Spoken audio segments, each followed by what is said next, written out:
Hello, everyone, and welcome to this podcast. We are doing something very different here for International Women's Day. We are doing a series of podcasts focusing on different aspects of women's health and how they can be correlated to the gut microbiome. Yes, there is a strong correlation. So, today we are going to focus on the problems that preteens and teenagers face, why there is early menarche. Could that be correlated to gut health? And we have somebody very special, Dr. Rajalaxmi Walavalkar. She is a renowned fertility expert.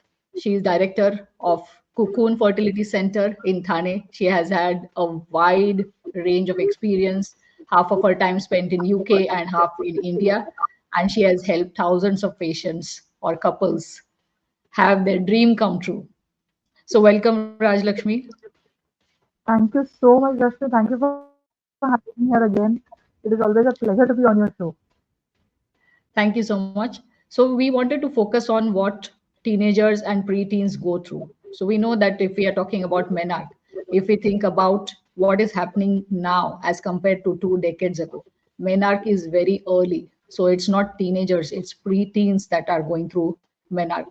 And there are several issues associated with that. There are several health issues, how they can adapt. There are many psychological issues. Can they actually adjust to whatever is happening in their lives? So, what are the reasons? What is the age group that you are seeing? When we went to medical school, people would say that the age of menarche would be anything between 11 to 15. And when we were young girls, if you remember, your own self or your friends or your cousins, your sisters, girls usually would get their periods by about 13 years, 14 years, 12 and a half years. Okay. And that was the normalcy. Though the textbooks said about 11 to 15 would be considered to be normal. As time has passed, and as sort of number of years of practice is getting added to my experience, I see that the age of menarche is coming earlier and earlier. So from 11, it went to 10 and a half, it went to 10, it went to 9 and a half, it went to 9.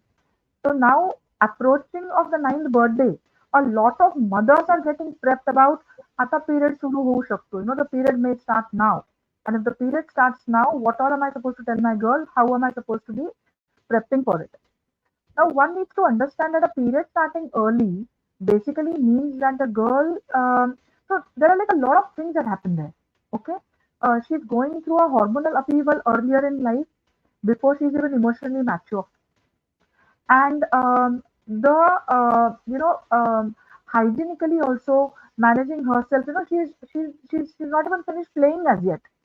She like still most girls even up to the age of 7 and 8 and 9 do still have their dolls. The dolls don't get packed up at home. So at that age, having to cope with something like a period, having to look at the hygiene of it, changing, they go to school, where are they going to change, how are they going to carry things, what if their clothes get soiled? Again, the physical implications of having a menarche. Ovulation starts, and with ovulation starts, the hormonal changes start.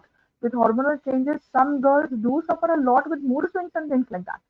So the typical teenage years, which would normally come during teenage, the girls are facing those upheavals much earlier, and this is when they are even trying to grapple with increasing workloads of studies, because very typically you're going from a lower school to your middle school, and you're like a quantum of studies that you have to do also jumps up. So this becomes an extremely stressful period for a girl whose period is coming early. We as a society, as mothers, we have to be very, very aware that this is happening, and we have to be very well prepared to be able to handle it. Now, a lot of people ask me why is this happening so early? So one of the main causes is physical inactivity. Now, if you remember when we were kids, now we would go and we would play on the ground every day. We would go and we would play on the ground. We would play in dirt. Okay, now the reason I'm mentioning dirt is because I want to come and touch on a very, very important aspect which people usually neglect. But we would play in the dirt. There would be amrut ka jhad around, or there might be awla ka jhad around, and we would just directly pluck fruits from there and eat them like that only. Shirt पे थोड़ा सा साफ कर लिया, dress पे साफ कर लिया, वैसे ही खा लिया. So all these things we would do. There was activity, there was this exposure to normalcy, exposure to the earth, exposure to normal elements, which is not there now. Okay. Inadequate sleep. The schools and the study pressures are so much higher. That's the one reason. The second reason is parents are very busy. Parents, even though it's supposed to be a 9 to 5 job, you take any industry. It might not be IT, it might not be medicine, it might not be. So, even if you take a standard family where you have parents who are teachers, even these parents are not able to have an early shutdown. They would be working well into the night because either schools have papers to correct or there are tuitions to take. So ideally speaking, the human body is set for shutting down at sunset and starting up at sunrise, and that's not happening now. We are sleeping much later, therefore the quantum amount of sleep is getting reduced.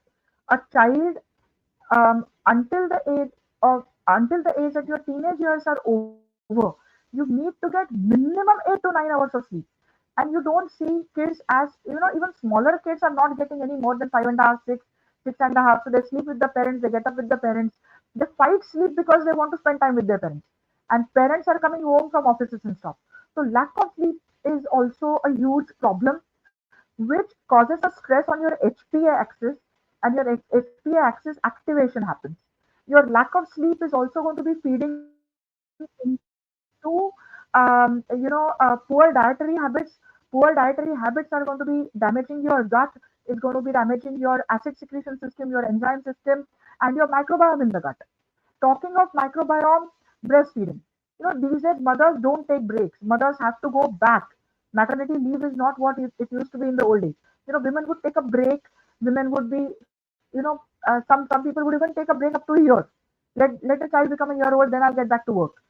That is not happening today because the pressures of social life are so high that both partners need to work. So when this child needs to go into babysitting, there is naturally a shifting into bottle feeding. Your breastfeeding is not happening. And why was breastfeeding important? All of us carry a microbiome on ourselves. We have got a normal skin microbiome, which is a protector. And when the baby suckles a mother's breast, okay, the mother is giving the baby certain very important microorganisms which are important for symbiotic actions of all your systems. In our last talk, we saw that we've got a symbiosis between your gut microbiome and your skin microbiome and your microbiome and brain axis, and therefore, so you're like a microbiome gut brain axis, and the second axis is your hypothalamic, adrenal, pituitary, and your ovarian axis. Okay, so everything, it is like a clock. Each wheel is fitted into each other, and one thing goes out of sync. So typically, where babies are not being breastfed for longer or not being breastfed adequately, you have that thing setting up. Okay. Again, we also, when mothers have had their period earlier, daughters tend to have a period earlier, and that is because there is something called as epigenetics. Okay, so there is certain information that gets passed from generation to generation within your basic DNA. But then there are other factors. Okay, so for example, even if a few generations ago there was somebody who would smoke a lot, the smoking damage that happens in the epigenetic part of the DNA will get passed on, and you would see. So typically, when you see disease skipping a few generations and you don't know why, the DNA doesn't find anything, you will find the backlink to your epigenetics. Okay, so mother's age at menarche and mother's age at menarche could have been early because of any of those previous things that we've talked about. Typically, when mother has been on hormonal contraceptives, these girls tend to have a period early, and there is ample research to prove that. And exposure to materials with sexual content. When we were kids, even if there was an intimate scene, it would generally be hero and heroine, disappearing behind rose bushes or something. Whereas now, an intimate scene, even in family films, is being openly shown. So that visual imagery, okay, induces hormonal maturation in these girls. And these are all the reasons why probably girls are getting, naps early. So yeah. So those are so many different reasons that you just covered. It is amazing how many different things are happening simultaneously. And if we talk about the kind of food that the children are eating, so in addition to this sedentary lifestyle, they are also eating very unhealthy food, junk food that is not giving them the right nutrition to help their reproductive system develop properly. There is hormonal imbalance because of the gut microbiome imbalance, and another very important factor is that there are so many antibiotics and a lot of hormones being added to meat, even milk. So consumption of all of these are going to disrupt the hormones, and even that is one more reason why there is early Absolutely. menarche. And yeah, I know, and just like one thing, going back to plucking fruit and eating it directly, or so that also gives you certain amount of immunity. That also added some natural microbiome into your system. So that is also gone. So yeah, absolutely. Hi, I'm Dr. Rashmi Kulkarni, co-founder of Next Solutions, a microbiome-based resource platform that provides digital solutions for courses related to the human microbiome, apps for children to develop better habits. We also do outreach and webinars to make everybody aware of what gut health is and the importance of it. We do research related to gut health.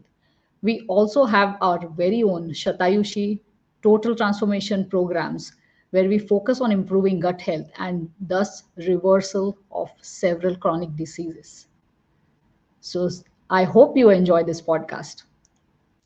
Yes, so if we think about how far our lifestyle is from the natural state where we were very close to nature, even we as kids used to play in dirt, and that is a great source of the microbiome. And you covered that rightly in the first part. And children these days are spending all of their time indoors, going from class to class, trying to learn as many things as possible. So I don't know what for. There's so much pressure for everybody to keep learning new skills, and this is at the cost of their health. Even the time at which they eat, the schools start early, at least here in Qatar they start extremely early, so kids are forced to eat their breakfast at 5:30. They're not even awake at that time. 5:30 or 6, their bus comes at 6:30. So it's ridiculous how the system has been built.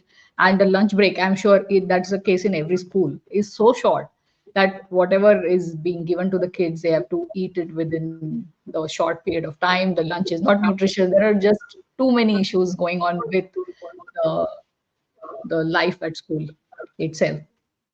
So if we think about all of these, there's stress, there is the inability to handle all of these issues so early in life. They are not psychologically ready.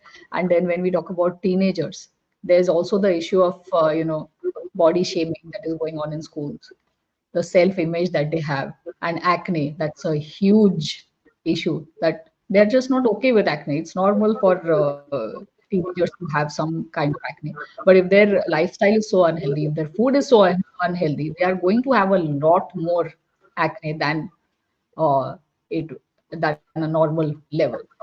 So that is something that they are also dealing with. So do you see patients who come to you for things like that? Yeah. So what happens generally is that mothers bring daughters in with majorly two complaints. Complaint one is that the periods are irregular, and that really stresses mothers out. And I think it is a mother's stress that goes on to the daughter, and it stresses the daughter out because there is this expectation that the period has to come once every month, and the period needs to last for at least 3 to 5 days, and that is the expectation. Now, what happens is women often don't understand that because we have seen a shift and a change in the way that periods are starting, and that we have seen a change in the lifestyle, the pattern in which we expected a normal period to be might also change a little bit until the body learns to adjust to it and goes into a normal rhythmic cycle. Okay, so here you have a girl who started a period probably 4 to 5 years earlier. Okay, in a body which is not completely mature, in an HPA axis which has been forced into maturing, this axis is going to take a little longer to settle. And if it is going to take a little longer to settle, it is going to come up with things like period imbalances, poor skin, excess of acne happening. The acne, the other things that add to it is you like very beautifully highlighted improper diet. So having fast foods, having processed sugars, having processed foods are also going to be causing all these problems. Okay. And lastly, girls these days also believe in a little bit of makeup. Now, when we were kids, we had no makeup. It was like wash your face 3 times a day and that's it. But here, with those products going on to skins, you are like blocking your pores, and that is also going to be causing long-term skin issues. So everything put together, acne happens there. So, but let me just come back to the HPA axis again because this is very important for our people to understand that when you come in with your daughter with any of these symptoms, okay, and very often they get worried. A lot of either they would pressurize their doctor or their doctor would feel pressured into sending them for an ultrasound scan, and very typically the scans comes back saying it is polycystic ovaries, and then they say yes, that is why she's putting on weight, that is why she's got acne. But having said that, okay, we got ample research data, okay, to say that these girls who are starting early take a little longer for the cycle to establish in a proper systematic fashion. And until then, because there is an irregularity, the ovary can also show a picture of hyper recruitment of follicles, which looks like a PCO on the ultrasound scan. Okay. And then what happens is that all these girls, by default, for the lack of not having time to counsel them or for wanting a quick resolution, get put on the contraceptive pill. And that is where your a possibility of a long-term problem is starting. So the first thing that I want to say to mothers is that yes, she has irregular periods. Okay.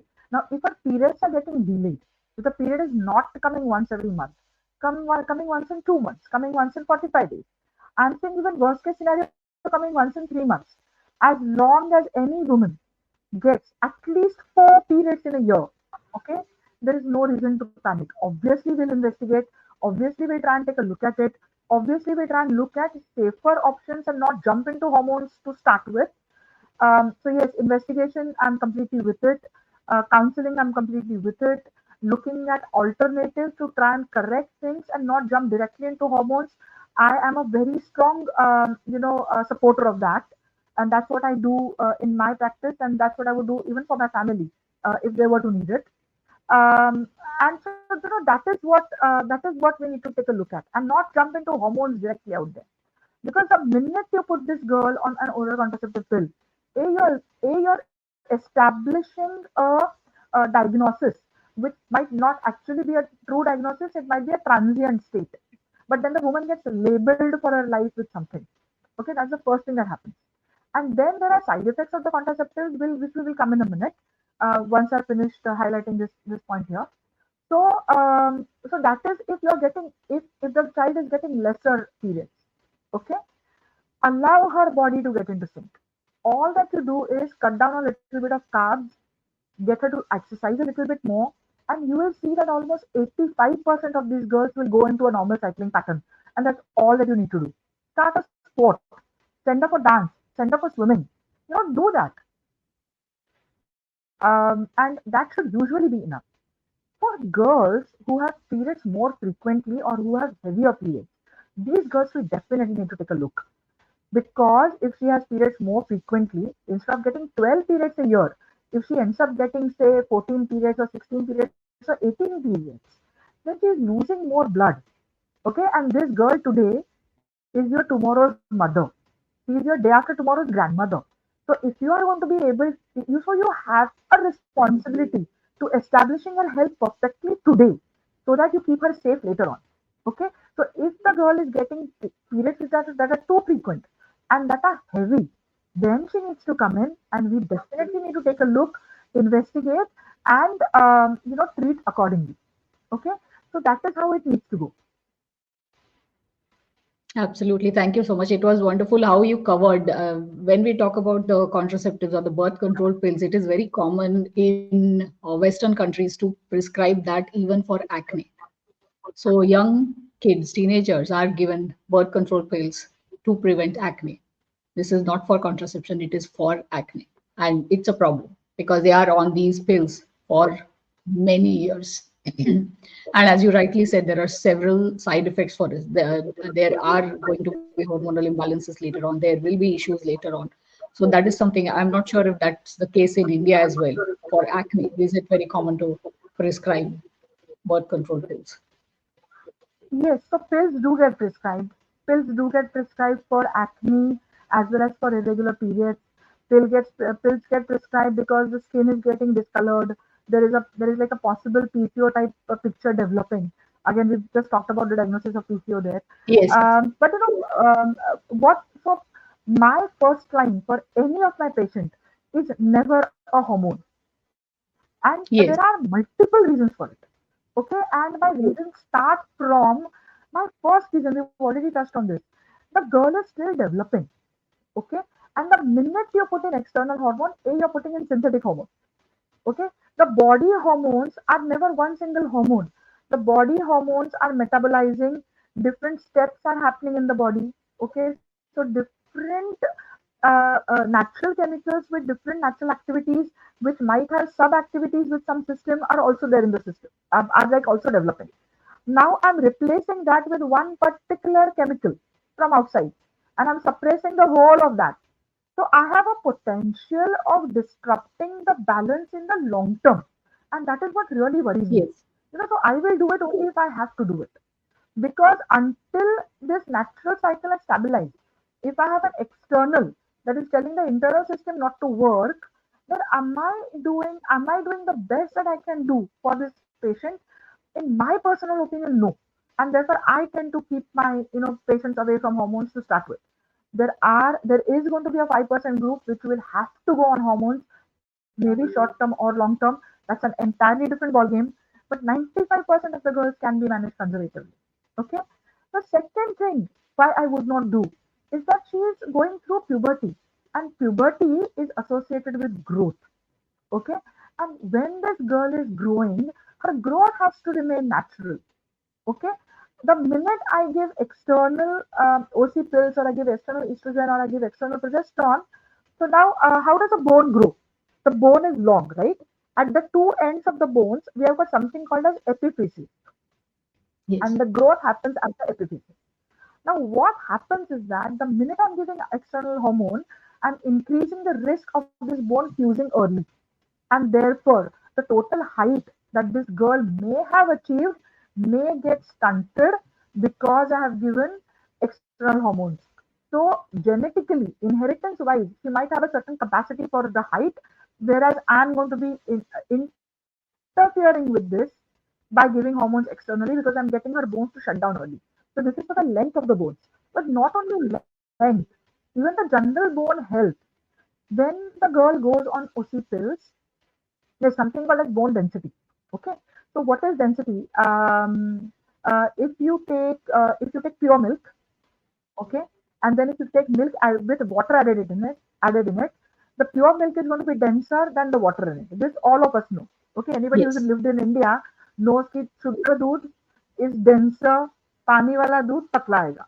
Okay, so similarly, the bones need to be denser, right? The minute you're giving external hormones, you are interfering with the laying down of bone density, and you're giving this girl weaker, shorter bones because you shut down the epiphysis earlier, and weaker bones because your density is getting affected. Okay, the yes, menses also. So once you put her on the pill, na, you're like shutting down her natural system. That means you're getting her body to become dependent on the pill to get menses regularly. Why do we want to do that? Why can we not give a little while for the body to settle? If it doesn't settle, 5%, last 5%, yes, we are there. Yes, we'll take the help of pills to get them in sync initially. Okay, pills in an adult woman is a completely different story. Okay, I'm not against pills. Pills are excellent. Pills are lifesavers in certain conditions. I'm only talking about these girls who are young, who have just started a period, who are yet not adult women in their body. Okay, I'm talking only in that group. So the menses. Okay, other side effects. Anybody who's gone on the pill, okay, will tell you that mood swings, sometimes nausea, headaches, okay, water retention, swollen ankles, all these things happen. And you're putting a little girl through these potential side effects. Imagine she is, we are already seeing girls with, potential body image issues. She retains water, she looks chunkier, you are getting her confidence level down. So it has a mental flashback also. That also is not a reason why, we should be using them. Okay. In the Western country, when the pill gets given, okay, so we know that girls are getting sexually active earlier rather than later now than they would in the past. Okay, and we know that आपण इकडे एक minute break घेऊया कारण माझ्याकडे Yes. हॉलमध्ये ना भरपूर आवाज होतोय. एक सेकंद आहे. आय एम जस्ट गोना इकडे स्क्रीन येत नाहीये आवाज. At them. गिव्ह मी 1 मला सेकंड. आम्हाला नाही येते. मेजर डिस्टर्ब होते. माझी सगळी लिंक तुटली अच्छा, आहे. मला नाही येते. थांबायचं तर थांबू शकतो.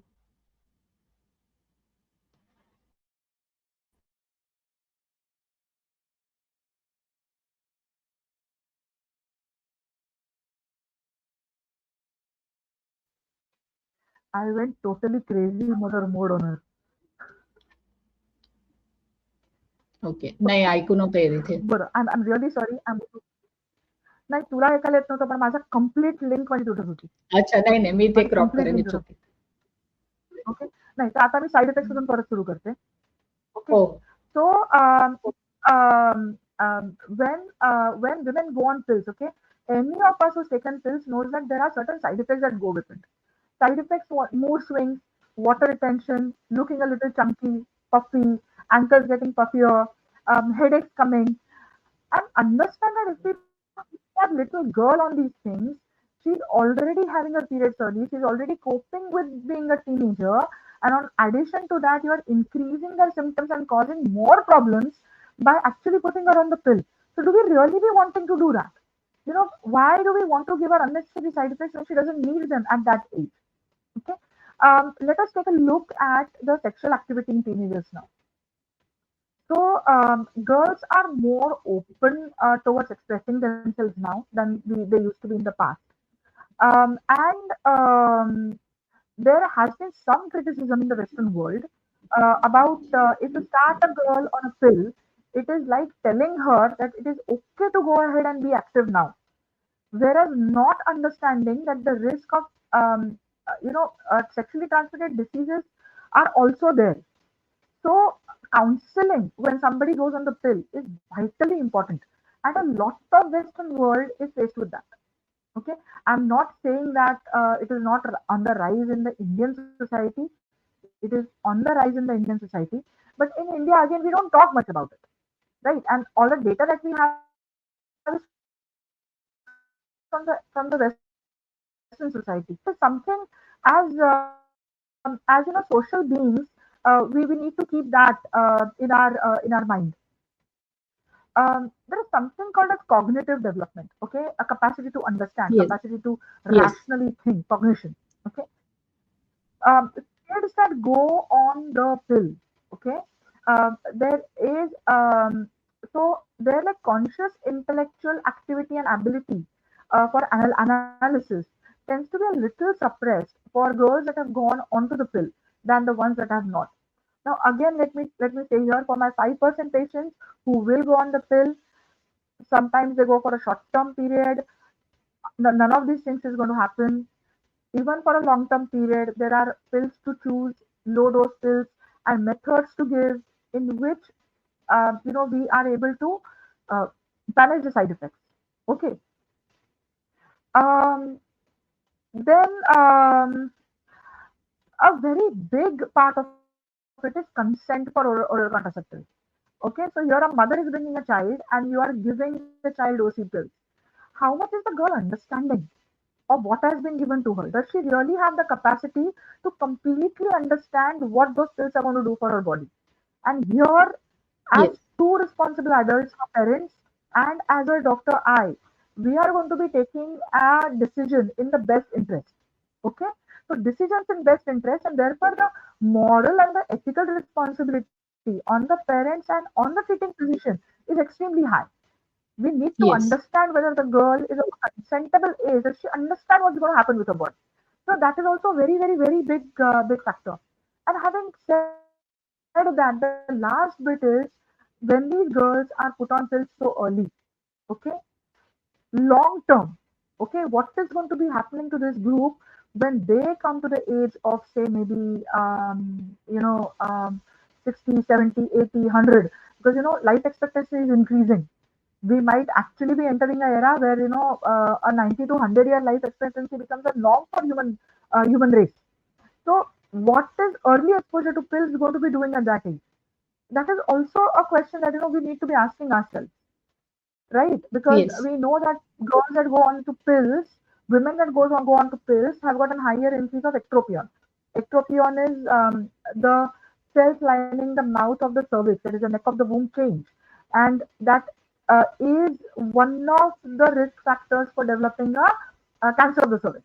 Okay, so there are all these implications that we need to think about when we take a decision to put a child on the pills for something as trivial as cosmetic acne. That is my take. Yes. Absolutely. Those were some very, very important points that you have covered, because instead of going back and trying to fix what have caused these hormonal issues or what is causing the acne and trying to fix all of those things, going back to gut health, excuse me, fixing the lifestyle, fixing the diet, sorry, is not something that parents think about first. Everybody wants a quick fix. And it is amazing that you are going in a direction where, according to ancient traditions, we go back to the root, and everything was based on gut health. It was based on the microbiome and how to improve it.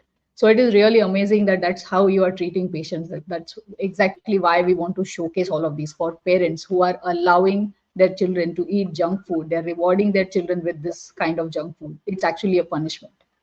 And the time that children spend indoors instead of outside, the time they spend on going from class to class learning new skills, it's taking away a lot of things from their life. Girls have a finite resource of oocytes that they have to use for their entire life. So if they are starting menarche early, I mean, I don't even want to highlight what is going to happen later. So many fertility issues that are so common nowadays, a poor lifestyle, increasing the risk of all kinds of chronic diseases, increased risk of cancers, increased risk of osteoporosis, a poor quality of life. Is that really what we want our children to go through? And as consent, as you rightly pointed out, the children don't even know that their life is going to be like this. This is what parents are selecting for them. And the early exposure to social media. Children are allowed to be on Facebook, on Instagram, and all kinds of social media where there is exposure, as you rightly said, of things that we have no control of. And all of these are not only taking a toll on their physical health, but mental health as well. So, is this really something we want our children to go through? We have got some amazing points, Raj Lakshmi. Thank you so much for the wonderful, wonderful insights that you have given about how teenagers and preteens are going through early menarche and what are the things they are suffering from and what should the parents look out for. So, Rajlakshmi, you mentioned that 95% of these teenagers, preteens, actually do not require the birth control pill for acne or issues like that. So, what is it that they can do to fix this issue? Okay, so as I said, allow the body to set its pattern. So the first thing to do is don't jump into over medicalizing or over treating. Let her body take a little while for the normalcy to set in. And for how long should you give for normalcy to set in? So anything between 6 months to a year. Up to a year's time, any girl who starts with a period that becomes irregular at any given point of time, within a year, most of these girls should auto reset and things should go into normalcy. If the abnormal pattern, okay, again, if this abnormal pattern is of the period coming late and late, that is also okay. But if it's a period that is coming earlier, then don't wait for a year, then come at the end of 6 months because we'll have to start taking care. Okay. So at the end of a year, if the girl still has her symptoms worsening, so acne is getting worse, or slightly thicker hair are seen on the face, or she's struggling with her weight. Teenage obesity is something that we really don't want. So these are the girls that we want to start intervening with. And what do we do with intervene? So the first thing to do is to talk about lifestyle modification. So Rashmi, you very very beautifully talked about avoiding junk food, avoiding processed food. So that is a step one to do. So try and opt for healthier options. So instead of having an aerated drink, offer them pak or lassi or milkshakes, or offer them fresh fruit juices. That could be an excellent alternative. They could have coconut water. They could have lime juice prepared at home. Lemonades and things like that. So all these healthier options as against going for a thumbs up or like a limca or like a coke or a Pepsi. So that might be the first change that can be brought into place. The second change that can be brought into place is increasing the protein a little bit. It's only about increasing a little bit of protein. Protein fills them up properly. They are getting good nutrition. By default, they will reduce their carbohydrate intake. By default, that will correct their insulin resistance if there is one. And by default, they will try and get the cycle to go into sync. Then the third thing to do is to make sure that they are getting all their vitamins. So very typically, we touched upon this even at our with our last podcast that we did. A girl needs to have all her nutrients, and diet we know, irrespective of what we do, the food that we get, people, fertilizers are being used. So the quality of food with the nutrition level of that food content has lowered over the last century. So to compensate, and plus on top of that, we cook it. So cooking will, cause chemical changes to happen in a lot of vitamins, even in a lot of micronutrients. So maybe try and supplement that. So that is not medicine. It is just nutritional supplements. So nutritional supplements could be your iron, your calcium, your vitamin D, your vitamin B complex. Okay. Typically, if now I did say that we don't diagnose them as PCO, but if those sort of symptoms are coming up in addition to the menstrual irregularity or with the acne, then maybe supplementing with inositol, which is also a part of vitamin B complex. So that is also a nutrition supplement. So we could do that. Correcting vitamin D level, we could do that. Okay, giving them face washes to make sure that their face is clean, and like their pores are open. They could do that. You know, Coming back to your microbiome, Rashmi, because traditionally when girls needed to work on their skin, grandmothers used to say multani mitti cha lep lava. Okay, so what was multani mitti? It was your soil. It was your fine refined soil, and that pack on the face, okay, gave you the essential. So it had cooling properties. It like absorbed the excess oil that was secreted in the skin, but it was soil. It had the microbiome in it, right? So you are like replenishing back through your skin. You are like allowing like your skin microbiome to like be replaced. Um, and then that brings us back to the gut health. So when you're doing all this, if you are able to correct your gut health, like what we talked last time, you are then in a position where you are getting your hormone triggers that the gut gives to the remaining hormonal system, to the brain, to be corrected. And with that correction and with the bowel movement becoming very regular, so we know that acne goes hand in hand with chronic constipation. Girls who have got severe constipation will end up getting acne. So by correcting that, you're getting rid of the constipation. Bowel movements are becoming very regular. The toxins are being flushed out. Plus, you have a good microbiome in place, and everything is getting better. So that then takes you back to increasing fibers in your diet, right? So everything goes hand in hand. I keep again and again talking about a clock with like multiple wheels that fit into each other, and correcting one small wheel can make the bigger wheel also go into sync. And this is what the aim should be. So out of your 100 girls, we know 5 girls are going to end up needing hormones. Of the remaining 95 within a year, you would have 50 to 60% of those girls, 50 to 60 of those girls go into a regular sync. Most of them autocorrect themselves just with good diet and maybe a little bit of calcium and vitamin D and whatever that she needs because she's growing up. Because remember, this girl has to grow up and become a mother tomorrow. He has to have a good foundation because he has to grow a baby inside her, and that baby needs nutrition. And that foundation has to be laid today. So all that you're doing is you're just laying the foundation. On top of that, the girls that don't respond, for them, we then go into, probably correcting their microbiomes and, giving them inositols and sometimes putting them on a medicine like metformin, which is again a non-hormonal, but it allows the insulin resistance to be corrected.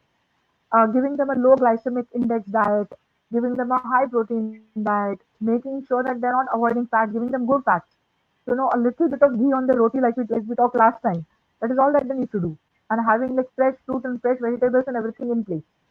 So if we do that, then we definitely have auto correction. What a wonderful insight this is, that instead of focusing on the basic cause of it, we are looking for all of these temporary solutions, quick fixes, that applying something on the face. And as you rightly said, multani mitti is amazing for the skin microbiome. And if we talk about, the current lifestyle that parents have, it is also very important that these children are actually, looking at social media, to these influencers, to actually see what their life should look like. And they tend to copy all of the influencers that they are seeing.